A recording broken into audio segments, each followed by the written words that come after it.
Hello, philosophers. I'm Chico. Welcome to the Philosopher's Classroom, where we explore something from the Philosopher's Show in a little more academic detail.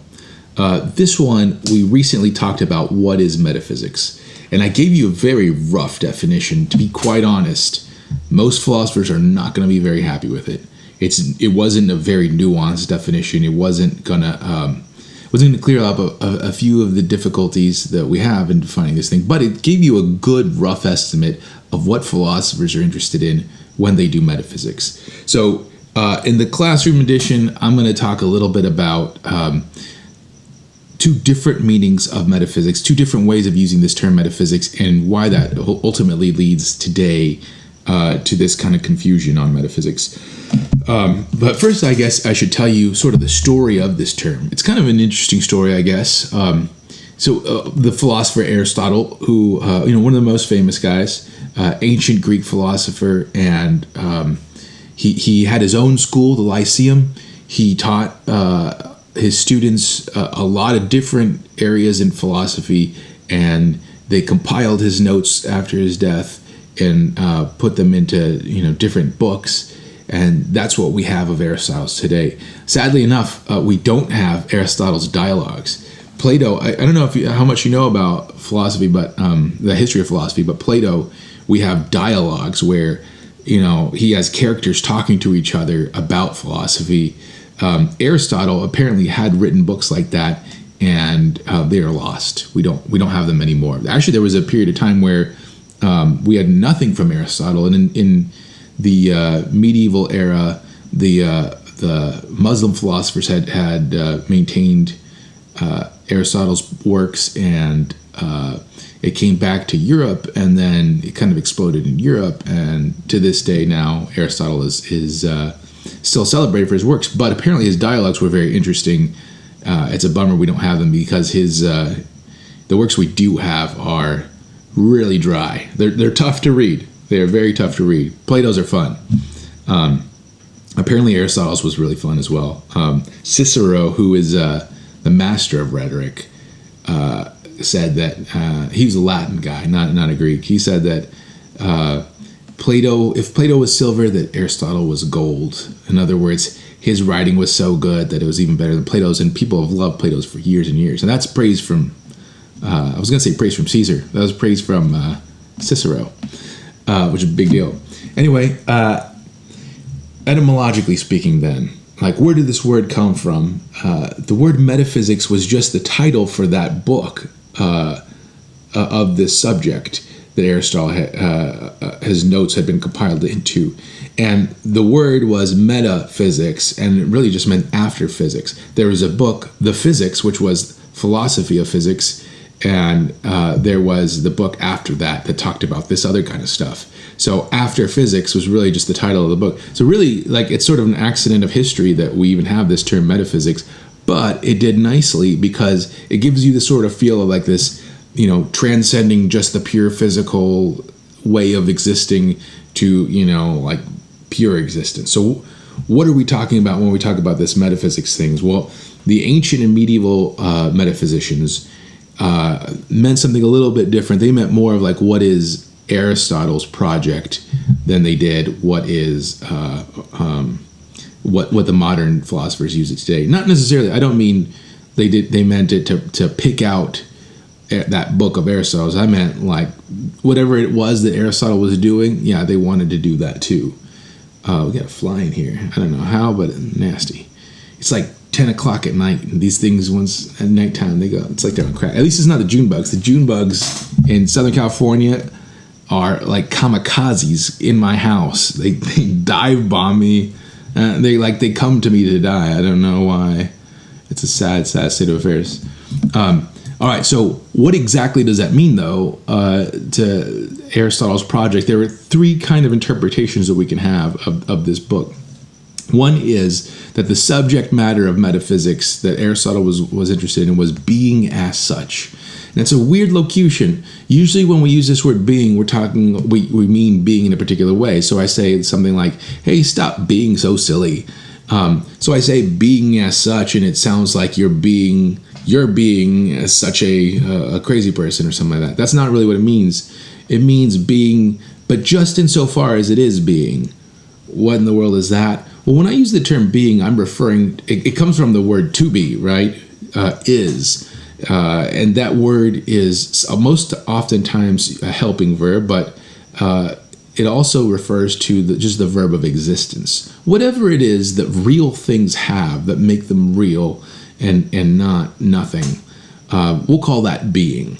And so when we take most subjects, when we study things like biology, for example, we're studying being in a particular way. I study biology, I'm studying being insofar as it is living. I study physics, being insofar as it is physical and, insofar as it moves or something like that. But when I study metaphysics, I'm not studying being in any particular way. I'm studying being just insofar as it is being. Being qua being, or being as, qua means as in Latin.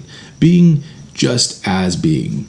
I don't know why philosophers love to drop Latin. It's sort of like, well, why didn't you say as? Qua means as? Well, then what in the world are we saying qua for? They just want to sound cool, I guess. A second possible interpretation, the subject matter of metaphysics is the first causes of things. So I could, let's say I hit a ball, right? And I ask what causes the ball to move over the fence. I say, well, it was struck by this bat. And then I see, let's say, a car hits another car and causes it to move something. And I say, oh, what causes that kind of a change? And you say, well, again, it's a striking, but this time it was a striking from a particular side, et cetera, et cetera. Well, we can look at both of those two things, and we can sort of generalize and say, what kind of cause are we talking about? And maybe here we could say kinetic energy, right? Like some kind of, although the car didn't strike another car with a bat, it still struck a car with some kind of physical force, and that causes the movement, right? And so I'm abstracting away. Oh, nasty! I hate flies, man. We're abstracting away from those particular ways. We'll just keep going, keep abstracting until we get to like the very most general first kinds of causes. What kind of causes are those? That's the kind of stuff that Aristotle's interested in when we keep abstracting to that point. And some philosophers actually reject this. Some philosophers say that these first causes don't exist, and for that reason, we shouldn't use the term metaphysics in this way, because it totally excludes them from being metaphysicians. When it seems like they're doing metaphysics and they don't believe in this particular way. I don't know. A third possible interpretation: the subject matter of metaphysics is that which does not change. Aristotle believed actually in a prime mover. He said, when things change, when they start into motion, you need something to cause that motion, right? And I know nowadays we believe in momentum, that a thing that is moving will continue to move unless something acts upon it. But let's account for that, right? Let's say if a thing is going to start to move or stop moving or something like that, then it requires some kind of difference, right? Something that is different in the world that will bring that change about.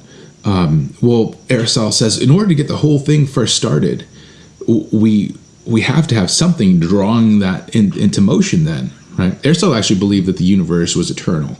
So he believes whatever this thing is has always been doing. He believes there must be something that's drawing that change in motion constantly, and then those things that are drawn into motion will draw other things into motion as well.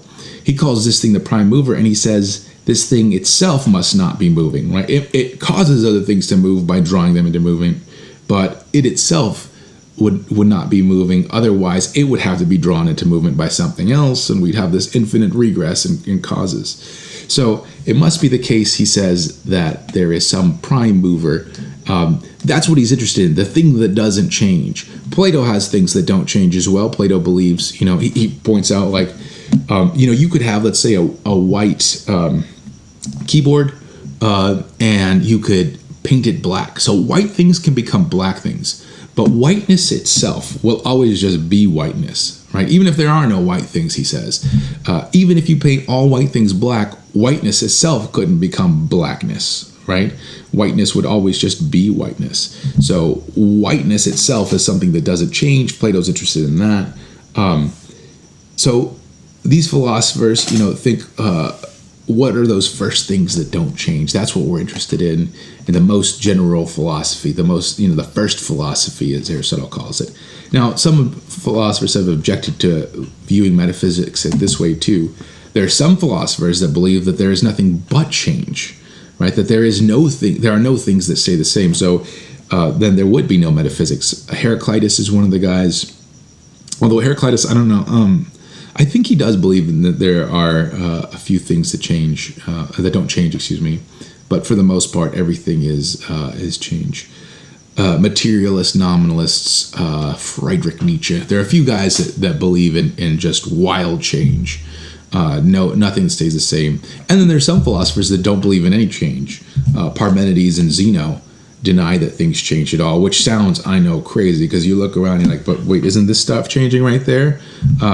Yeah, I agree, man. I don't buy it, but it seems like they're doing metaphysics, right? It seems like those guys are metaphysicians, and yet they don't believe there's anything but non-changing things. So for them, metaphysics would just be physics, right? It would just be the study of everything. I don't know if that precludes us from using the word in this way, right? Those are some pretty outre philosophies, but maybe it does. So that is the study of metaphysics as insofar as it follows sort of Aristotle's interests there.